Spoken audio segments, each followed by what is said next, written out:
आम आदमी पार्टी के वरिष्ठ नेता और दिल्ली सरकार के पूर्व मंत्री सौरभ भारद्वाज के यहां पे ईडी की रेड चल रही है। बताया जा रहा है कि हॉस्पिटल कंस्ट्रक्शन घोटाले मामले में सौरभ भारद्वाज के यहां पर ईडी की रेड चल रही है और इसी तरह की रेड सौरभ भारद्वाज के घर के साथ साथ उन तमाम ठेकेदारों के घर ऑफिस में चल रही है जो कि इस घोटाले से कहीं ना कहीं संबंध रखते हैं, जिन पर इस घोटाले में शामिल होने का शक जताया जा रहा है। बताया जा रहा है कि साल 2018-19 में दिल्ली सरकार में 24 अस्पतालों के निर्माण के लिए 5,590 करोड़ रुपए के प्रोजेक्ट को मंजूरी दी गई थी। तय सीमा के मुताबिक 6 महीने में आईसीयू अस्पताल बनना था, लेकिन 3 साल बाद भी काम अधूरा रहा। आरोप है कि इस प्रोजेक्ट में कई तरह की गड़बड़ियों की गई। बताया जा रहा है कि लगभग 800 करोड़ रुपए खर्च हो चुके हैं, लेकिन काम अभी भी अधूरा है। और इसी बातचीत करने के लिए हमारे साथ मौजूद है आम आदमी पार्टी की प्रवक्ता इशना गुप्ता जी। सीधे बातचीत करते हैं।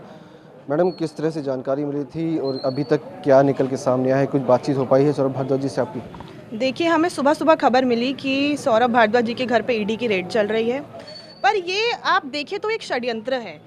अगर कल से मीडिया में चर्चा चल रही थी मोदी जी की डिग्री की, कि मोदी जी की डिग्री फर्जी है, उस पर कार्रवाई होनी चाहिए, ऐसे ऐसे करके हमें बहुत हर मीडिया चैनल ने चलाया, सोशल मीडिया पे भी बहुत चल रहा था। और तो इसीलिए उन्होंने क्या सोचा, भारतीय जनता पार्टी ने, कि हम ईडी की रेड करवा देते हैं सौरभ भारद्वाज जी के यहाँ, जिससे मीडिया में एक डिस्ट्रैक्शन क्रिएट हो जाए, अखबारों में, सोशल मीडिया पे एक डिस्ट्रैक्शन क्रिएट हो जाए। तो और ये आज की बात नहीं है, आप पिछले 3 साल का पैटर्न देखिए, 2022 से लेकर अब तक का भी अगर आप पैटर्न देखेंगे, इनका यही षड्यंत्र चल रहा है कि अपनी ईडी को, सीबीआई को, आईटी को आप भेज दीजिए, ईमानदार नेताओं के घर पे भेज दीजिए। आम आदमी पार्टी के किसी भी नेता के घर जहाँ पे रेड पड़ी है, 1 रुपए भी मिला है?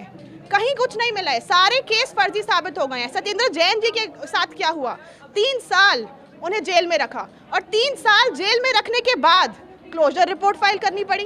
तो ये किस प्रकार की तानाशाही है? लोकतंत्र तो रहा ही नहीं है। आप ईडी, सीबीआई, आईटी और दिल्ली पुलिस सबको भारतीय जनता पार्टी के कार्यालय से ही ऑपरेट करना चाहिए। हमारे लोकतांत्रिक मूल्यों की तो इन्होंने धज्जियां उड़ा दिया, पहली बात। दूसरी बात, आप सौरभ जी का जो केस है, जब ये तब का केस है जिसके रेड हो रही है जब वो मंत्री भी नहीं थे। तो मेरा आपसे सवाल है कि क्या सबूत है ईडी के पास? कल हमने मोदी जी की डिग्री पर सवाल उठाया था, उसके बाद से ये कार्रवाई शुरू हुई है। हम पूछना चाहते हैं कि हमारे नेताओं पर इतने केस हो गए, सीबीआई के, ईडी के, सत्येंद्र जैन जी को तो जेल में रखा गया, उसके बाद सीबीआई ने क्लोजर रिपोर्ट फाइल कर दिया। पर आज जिस व्यक्ति ने वो कंप्लेंट दी थी, जिस व्यक्ति ने वो कंप्लेंट फॉरवर्ड की थी, क्या उन पर कोई कार्रवाई की जाएगी? आप पूरे परिवार को प्रताड़ित करते हैं, आप उनके बच्चों को प्रताड़ित करते हैं। जब इस तरह का एक तमाशा होता है, जब ईडी की रेड होती है, पर जब केस खत्म होता है तब तो मीडिया नहीं आता।